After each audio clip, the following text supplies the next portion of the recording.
आखिर सारे अकेले लोग कहाँ जाते हैं, बल्कि मेरी जगह आखिर है कहाँ। अगर रात के 2 बजे आपको भी अपने घर में ऐसी आवाज़ सुनाई दे तो शायद आपके भी पैर डर के मारे जम जाएंगे।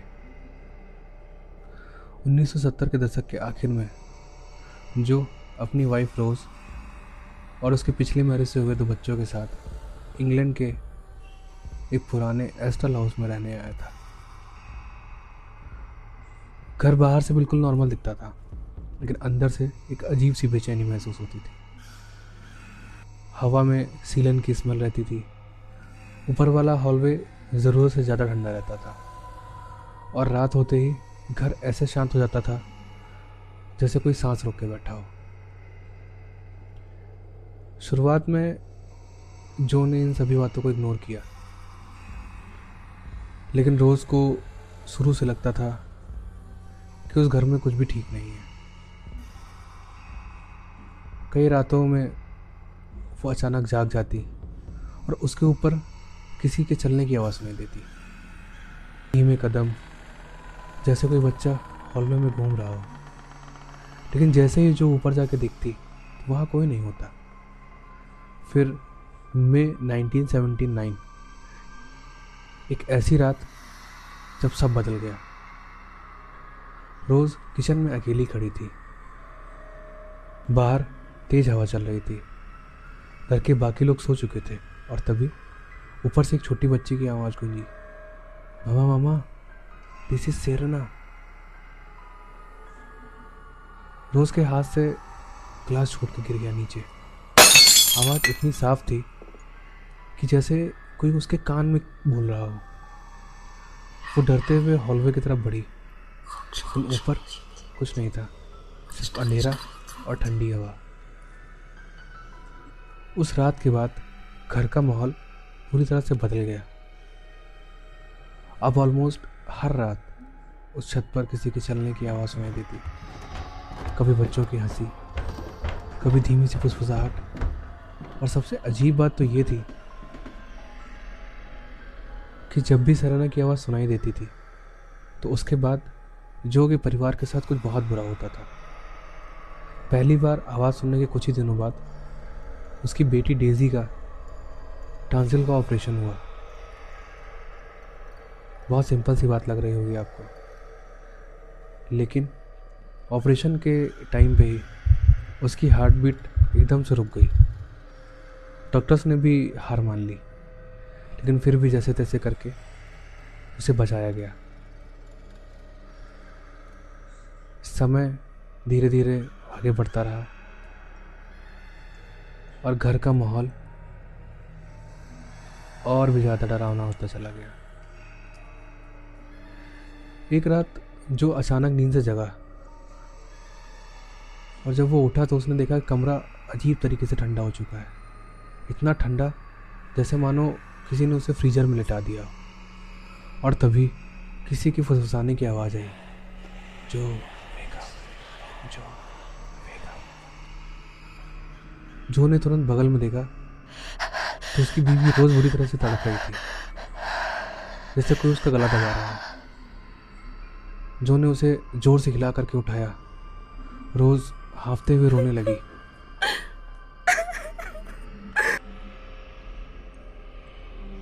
उसने कांपती हुई आवाज़ में कहा, मैंने सपना देखा।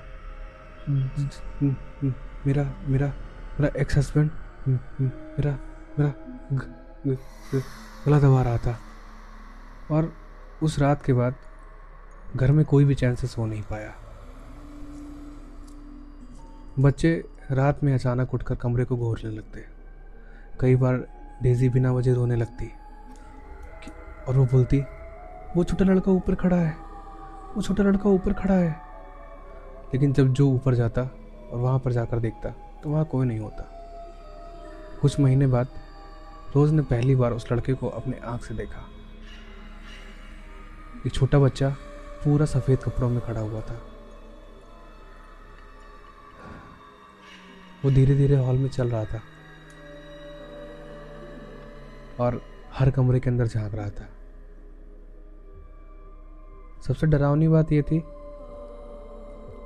कि उसके कदमों की कोई आवाज़ नहीं थी, वो बस चुपचाप चलता रहता था, जैसे वो किसी चीज़ को बहुत डेस्परेटली ढूंढ रहा हो। जो ने भी उसे देखा और फिर जो और उसकी बीवी रोज़ बिना कुछ शोर मचाए उस लड़के को फॉलो करने लगे। वो लड़का धीरे धीरे हॉलवे से होकर के आंगन में जाकर के बैठ गया और फर्श की तरफ घूरने लगा। उसकी आंखों में इतनी उदासी थी कि कुछ पल के लिए सब गायब हो गया। अगले दिन सुबह जो ने जब उस जगह से लकड़ियां हटाई, फ्लोर को खोदा, तो उसके नीचे से जो निकला वो था वर्जिन मैरी का एक पुराना मेडालियन। अब जो और रोज़ ने फैमिली की हिस्ट्री खंगालनी शुरू करी और तभी उन्हें पता चला कि इस घर में कई साल पहले जो के फादर के छोटे भाई बहनों की मौत हो गई थी, जिसमें उनकी बहन का नाम सेरेना था और जो छोटा लड़का था उसका नाम था जॉर्जियो। दोनों बहुत कम उम्र में ही मरे थे और सबसे डिस्टर्बिंग बात कि परिवार को उनके मौत की असली वजह पता ही नहीं थी और ना ही उन्होंने इसकी वजह जानने की कोशिश की। एक बच्चा मर जाए तो हादसा हो सकता है, लेकिन अगर एक साथ दो बच्चों की मौत हो जाए तो सोचने वाली बात है ना। कुछ तो गलत था। एक रात वो छोटा लड़का जो के सामने आकर के रुका। वो कुछ सेकंड तक उसे घूरता रहा और फिर उसने कहा, मेरा भाई जानता है कि उनके साथ क्या हुआ। जो का खून पूरी तरीके से सूख गया। उस रात के बाद घर मानो नरक बन गया हो। घर की चीजें अपने आप टूटने लगी, दरवाजे इतनी जोर से बंद होते कि पूरा घर हिल जाता। किचन का सामान फर्श पे गिरा हुआ मिलता। कई बार रोज़ के हाथों से चीज़ें इस तरीके से गिरती कि जैसे मानो किसी ने उसके हाथ से चीज़ें छीन करके फेंक दी हो। अब ये सिर्फ एक हंटिंग नहीं थी, जो कुछ भी था बहुत वायलेंट होता जा रहा था। डरे हुए परिवार ने 2 प्रीस्ट को बुलाया। उन्होंने पूरे घर में प्रेयर्स करी, होली वाटर छिड़का और हर कमरे को ब्लेसिंग किया। कुछ दिनों तक सब कुछ शांत रहा। फिर आई वो रात जब रोज ने उसकी शैडो देखी और वो ना तो किसी इंसान की लग रही थी ना ही किसी जानवर की। धीरे धीरे वो शैडो सामने आती गई और जैसे जैसे वो अंधेरे से बाहर आता गया, रोज ने देखा उसकी पीठ झुकी हुई थी, उसके पैर ज़रूरत से ज़्यादा लंबे थे और उसके शरीर पर एक काला शॉल था या एक काला लिबादा कह सकते हैं। वो बहुत अजीब तरीके से टेढ़ा मेढ़ा होकर के चल रहा था और जब वो रोज़ और उसकी बेटी डेजी के सामने आया तो कमरे का टेम्परेचर पूरी तरीके से यूँ कह लो कि माइनस हो गया था। इतना ठंडा, उसमें 1 सेकंड भी रुकना मुश्किल हो रहा था। सांस लेना भी मुश्किल हो रहा था। फिर उसने बहुत ही भारी आवाज में आकर के रोज से कहा, I am a minister of God. लेकिन उसकी मौजूदगी जो थी वो पूरी तरीके से डर का माहौल बना रही थी। उस रात के बाद अटैक्स और भी ज़्यादा बढ़ गए। बुक शेल्फ अपने आप गिर जाते। ऐसा लगता मानो कोई कुर्सी उठा करके फेंक रहा हो और बच्चों के शरीर पे अजीब सी खरोंचों के निशान। लेकिन इन सब में जो मेन टारगेट था वो रोज़ थी। एक दिन रोज़ फ्रीजर से कुछ बर्फ़ निकालने गई तभी फ्रिज का दरवाज़ा इतनी तेज़ी से खुला कि रोज़ की नाक टूट गई।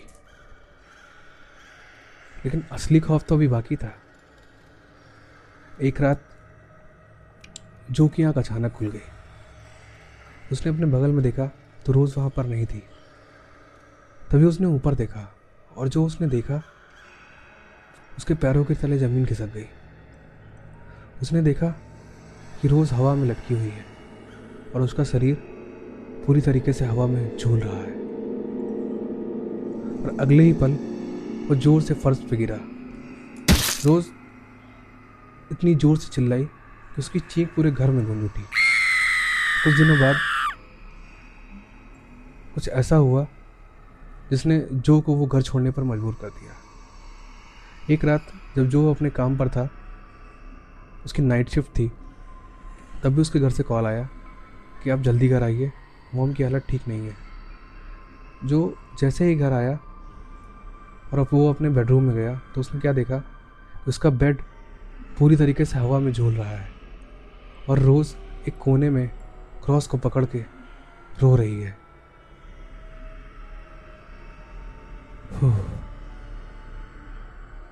अब तक पूरा परिवार मेंटली टूट चुका था। आखिरी घटना जो थी वो सबसे डरावनी थी। एक सुबह किचन में एक कार्विंग नाइफ फ्लोर पे धंसा हुआ था और वो इस तरीके से धंसा हुआ था कि फ्लोर के आर पार हो चुका था। ऐसा लग रहा था जैसे मानो किसी ने गुस्से में उसको फ्लोर पे दे मारा हो। बस उस दिन जो फैमिली ने उस घर को छोड़ दिया। कुछ महीने बीत गए, फिर उन्होंने दोबारा स्पिरिचुअल हेल्प ली। उन्होंने वापस से पादरी को बुलाया और उस घर का पूरी तरीके से एक्सोर्सिज्म करवाया और कहा जाता है उसके बाद चीज़ें कम हो गई। लेकिन ये कहानी यहीं खत्म नहीं होती है। आज भी वो घर खाली पड़ा है। पड़ोसी दावा करते हैं कि देर रात ऊपर हॉलवे में किसी छोटे बच्चे के दौड़ने की आवाज़ आती है। कुछ लोगों का कहना है कि अगर आज भी आप रात के 2-2:30 बजे के आसपास उस घर के बाहर जाकर खड़े हो जाओ तो आपको खिड़की के आसपास वो बच्चा दिख जाएगा, मानो वो किसी का इंतज़ार कर रहा हो। आज भी वो बच्चा पूछता है, आखिर वो लोग कहाँ जाते हैं जो अकेले हो जाते हैं? आखिर मेरी जगह है कहाँ? दोस्तों, some stories end, but some echoes never fade। अगर आपको स्टोरी पसंद आई तो प्लीज़ लाइक करें, शेयर करें और सब्सक्राइब करें। मिलते हैं अगली वीडियो में। तब तक के लिए खुश रहिए, स्वस्थ रहिए, मस्त रहिए। जय श्री राम।